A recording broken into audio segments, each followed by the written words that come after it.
MapMaster နည်းပညာနဲ့ပြသပေးမှာဖြစ်လို့ဖုန်းထဲမှာ Kinemaster app တော့ထပ်ထားပါလိမ့်မယ်။ Android ဖုန်းများအတွက်ဆိုရင်တော့ Google Play Store နဲ့ iPhone app များအတွက်ဆိုရင်တော့ Apple Store ကနေလွယ်ကူ download နိုင်ပါတယ်။ Watermark မပါချင်တော့အခကြေးငွေပေးဆောင်ပါလိမ့်မယ်။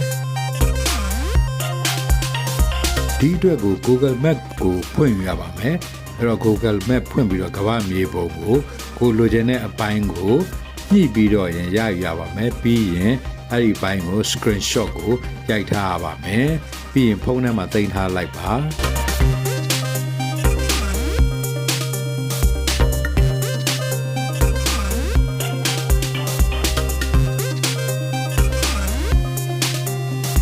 ဒီအတွက်ကို Google Chrome ကိုဖွင့်လိုက်ကြအောင်ပါဗျာပွင့်ပြီဆိုလို့ရှိရင်တော့ဒီ search bar ထဲမှာ green screen aeroplane ဆိုပြီးတော့ရိုက်ပြီးရှာလိုက်ကြအောင်ပါပွင့်လာပြီဆိုရင်တော့ပွင့်လာတဲ့ပထမလေမြန်ပုံကိုပဲရွေးနှိပ်ပြီးရွေးလိုက်အောင်ပါအဲ့တော့ပွင့်လာရင်ဒီလေမြန်ပုံရဲ့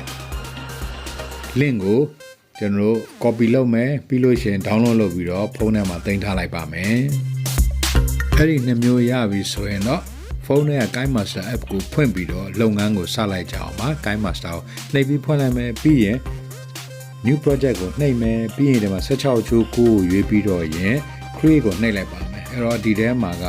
ကျွန်တော် screenshot အုပ်စုထဲကနေပြီးတော့စောနာက down ထားတဲ့မြေပုံကိုကျွန်တော်ဒီမှာရွေးယူလိုက်ပါမယ်အဲ့ဒီ click ကို select လုပ်ပြီးတော့ရင် pan and zoom နဲ့ဝင်လိုက်ပါမယ်ပြီးလို့ရှိရင်ကျွန်တော်လက်ညှိုးလက်မလေးနဲ့အသားလေးလိုချင်တဲ့အနေထားပေါ့နော်ကျွန်တော်လင်းပြေးလမ်းကြောင်းပြသမယ်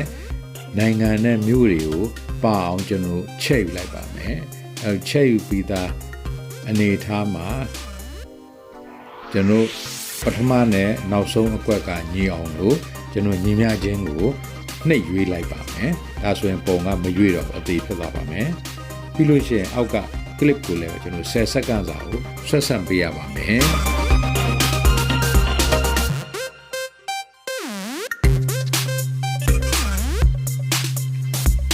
မြေပုံမှာလိုအပ်တဲ့လေရင်စမဲ့မြို့နာမည်တွေကိုလည်းပဲဒီမှာဖြည့်ဆွဲပြီးထည့်ပေးရပါမယ်နီပေါနိုင်ငံခတ်မန်ဒူမြို့ရိုက်လိုက်ပါမယ်ပြီးရင်နီပေါနိုင်ငံမှာထည့်ပေးလိုက်ပါမယ်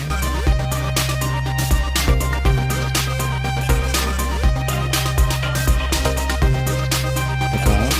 မပါသေးတဲ့မြန်မာနိုင်ငံရန်ကုန်မြို့နာမည်ကိုလည်းရိုက်ပြီးထည့်ပေးလိုက်ပါမယ်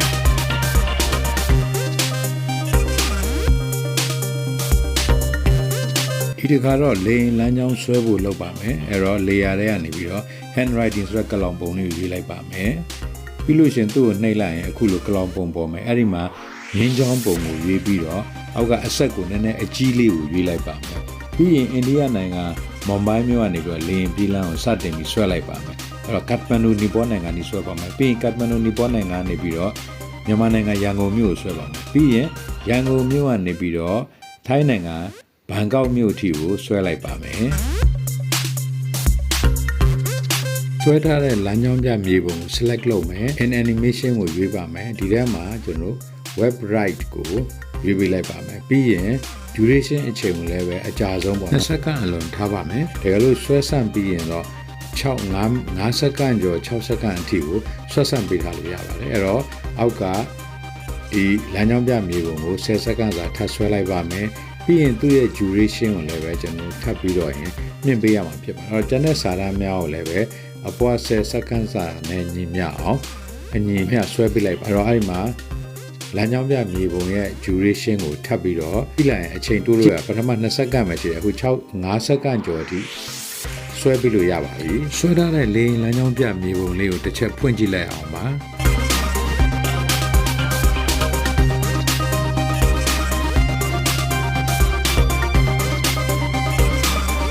လေရင်လမ်းကြောင်းပုံကိုဆွဲပြီးသွားရင်ကျွန်တော် background ကလေရင်ပုံလေးကိုကျွန်တော်ထည့်ချင်ပါတယ်အဲ့ဒီအတွက်ကိုကျွန်တော်ဒီမှာ media တွေကနေပြီးတော့ဒီမှာကျွန်တော် down ထားတဲ့ green screen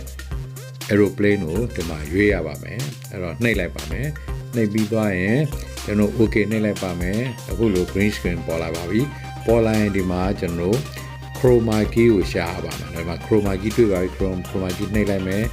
နှိပ်လိုက်ပြီးရင် chroma key ချိန်လိုက်ပါမယ်เนาะအပေါ်ကအများလေးချိန်လိုက်ပါမယ်ချိန်ပြီးရင်ဒီမှာလေရင်ပုံဒါပေမဲ့လေရင်က ကျွန်တော်လမ်းကြောင်းရဲ့ဆန့်ကျင်ဘက်ဖြစ်နေပါတယ်အဲ့တော့အဲ့ဆန့်ကျင်ဘက်ကိုတဲ့အောင်ကျွန်တော်တို့ဒီမှာပေးထားတဲ့ option နဲ့ command တွေပြင်ပြီးတော့ကျွန်တော်ညှိယူပါမယ် green screen layer ကို select လုပ်ပါမယ် rotate ဒါမှမဟုတ် mirroring ကိုနှိပ်ပေးလိုက်ပါမယ်ဒီထဲမှာပေးထားတဲ့ cloud တွေကိုနှိပ်ပြီးတော့ layer ကိုဆန့်ကျင်ဘက်လမ်းကြောင်းပြန်သွားအောင်ကျွန်တော်တို့ဖန်တီးယူလိုက်ပါမယ်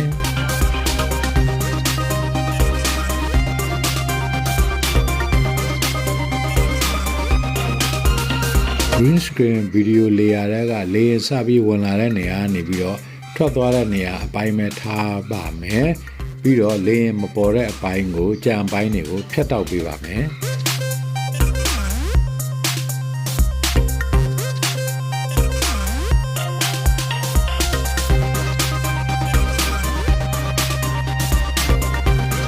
layer ပြန်သားနေတဲ့ position ကိုလည်းပဲလက်ညှိုးလက်မသုံးပြီးတော့လိုသလိုချိန်ညှိပြီးတော့အထက်အောက်ရွှေ့ပြီးတော့ချိန်ညှိပြီးထားပေးလိုက်ပါမယ်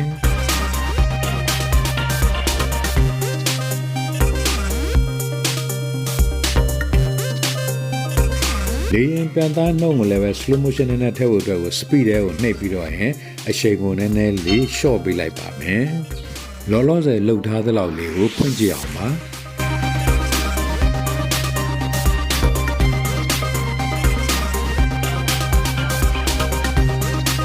လေရင်ကိုခက်မှန်မှန်လေးပြဖို့အတွက်ကိုကျွန်တော် alpha ခေါ် opacity တွေကိုဝင်ပြီးတော့ရင်သူ့ကိုနည်းနည်းလေးနှိပ်ပြီးလိုက်49လောက်ထားလိုက်ပါမယ်အဲ့ဒါလိုချိန်ထားလိုက်ရင်ယခုလိုပေါ်လာပါလိမ့်မယ်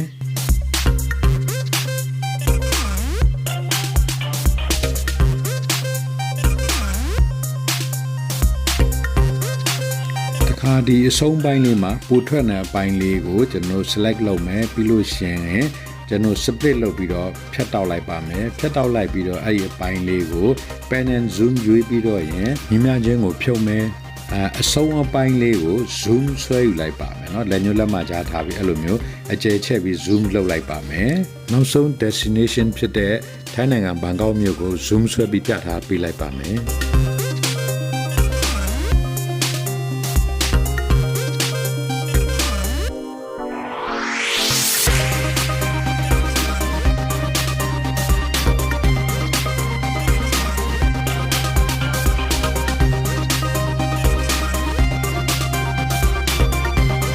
မြေပုံကလေးရဲ့နောက်ဆုံးမှာထိုင်းနိုင်ငံရဲ့ဘုရားကျောင်းတစ်ခု Grand Palace ဘုရားကျောင်းပြဖို့အတွက်ကိုမီဒီယာကိုနှိပ်ပြီးတော့ရင်ဒီ Grand Palace ပုံကိုရွေးပြီးတော့ထပ်ပြီးတော့ဖြစ်သွင်းပေးလိုက်ပါမယ်ပြီးရင်တော့ဒီ clip နှစ်ခုကြားကအဆက်နေအောင်ဖိထောက်ပြီးလိုက်အခုလို transition effect တွေပေါ်လာပါလိမ့်မယ်ဒီထဲမှာကျွန်တော်တင့်တော်ရာ effect ကိုရွေးမှဖြစ်ပါတယ်အဲ့တော့ဒီမှာကျွန်တော် glitch zoom back ကိုရွေးပေးပါမယ်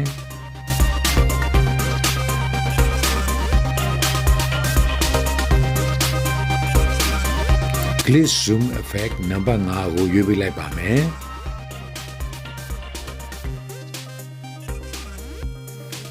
နောက်ကဆက်ထားတဲ့ Grand Palace ပုံကို screen ပြည့်အောင် zoom နဲ့ချက်ယူပါမယ်ပြီးတော့ပိုထွက်နေတဲ့အပိုင်းကိုလည်းပဲ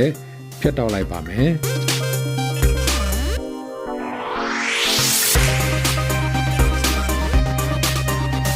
ပြီးတော့ video clip တစ်ခုလုံးမှာလည်းပဲခြုံကြည့်ပြီးတော့နည်းနည်းရှည်ထွက်နေလို့ထင်ရတဲ့အပိုင်းအားလုံးကိုလည်းပဲချိန်ပြီးတော့ဖြတ်တောက်ပေးလိုက်ပါမယ်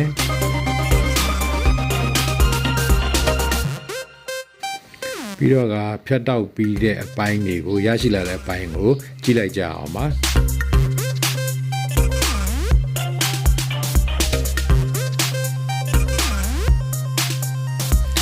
ဒါပြီဆိုရင်တော့ဒီဗီဒီယိုကို export ထုတ်ဖို့မြားနေအောင်နှိပ်ပေးရပါမယ်အဲ့တော့မြားနေရနှိပ်မယ် resolution နဲ့ frame rate ကိုချိန်မယ်ပြီးလို့ရှင် save as video ဆိုတာကိုနှိပ်ပေးလိုက်ရင်မိမိရဲ့ဖုန်းထဲမှာဒီဗီဒီယိုလေးကို save လုပ်ပြီးတော့တင်ထားပေးပါလိမ့်မယ်ဟုတ်ကဲ့ပါမြေပုံနဲ့လေရင်ခီးစဉ်ပြanimation လေးဖြစ်ပါတယ်အဲ့တော့ဒီဗီဒီယိုလေးကိုနှစ်သက်လိမ့်မယ်လို့မျှော်လင့်ပါတယ်နှစ်သက်ရင်ဖြင့် like share comment လေးလုပ်ပြီးတော့အားပေးခဲ့ကြပါအောင်Kantkaw knowledge sharing channel ကိုလည်းပဲ subscribe မလုပ်ရသေးတဲ့မိတ်ဆွေများ subscribe လုပ်ပြီးအားပေးခဲ့ကြပါဒီဘက်နိုင်ငံအသီးသီးနဲ့မြန်မာနိုင်ငံအနှံ့ပြကြည့်ရှုအားပေးနေတဲ့မိတ်ဆွေအပေါင်းနဲ့အားလုံးကိုအထူးပဲကျေးဇူးတင်ပါတယ်နောက်ထပ်လာမယ့်ဗီဒီယိုမှာထပ်မံဆုံကြပါစို့ bye bye